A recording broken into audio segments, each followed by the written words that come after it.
Yeah, I wanted to share.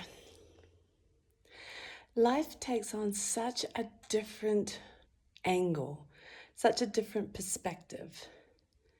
When you realize everything that perhaps you've fought against and had opinions about and assumed perhaps are not based in truth. And I'm sure for all of us, we keep getting reminders of that. When you assume something, then you realize you're incorrect. When you totally angry about something, then you realize there's a different side to the story. So, I mean, this isn't anything new, but it's an amazing, humble experience to realize that all of that isn't true and actually can be treated differently. The feeling of being hurt, the feeling of being betrayed. We actually choose to think that because we are taking on board our own perspective of something and making it very personal and making it about us. And also in the epitome of assumptions, assuming that someone else is doing it to hurt us or betray us. Now, these are words which are very strong. And so when I hear them, it really is just like, wow, I really hope you can see it a different way.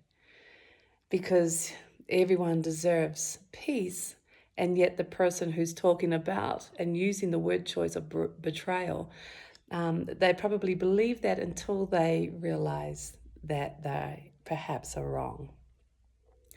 It is very humbling to realize that victim consciousness is when we think people are either attacking us or doing things to us, or they are disenabling us.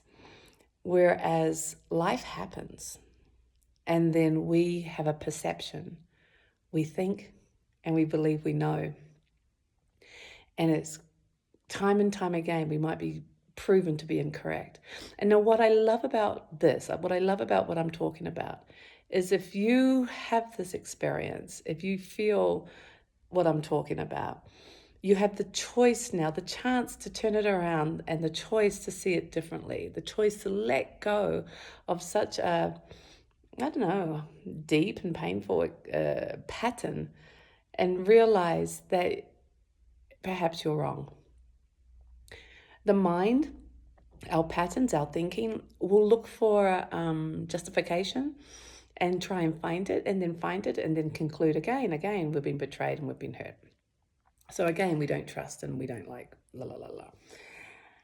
But imagine if your core, your own true essence is love or peace, and the dance of all of this is teaching you to make that more important.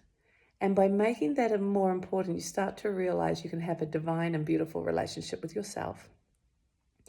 And you can actually recognize the divine in others and that they're walking their own path. You're not supposed to try and change them. You're not even supposed to judge them. All of that is from the mind and leaves you in separation and feeling that there's good and bad in the world. But if you come from the platform of simply being present and recognizing love now or your experience of peace now, then that starts to overflow out into the world, and your relationship with your world is simple compassion, simple acceptance, simple recognition that even if you don't agree, it's simply happening and you don't have to fight or resist anymore. So what happens is the love grows, the peace grows, and all the other stuff starts to fall into the background. So to live in peace, to live in this experience of peace is very real.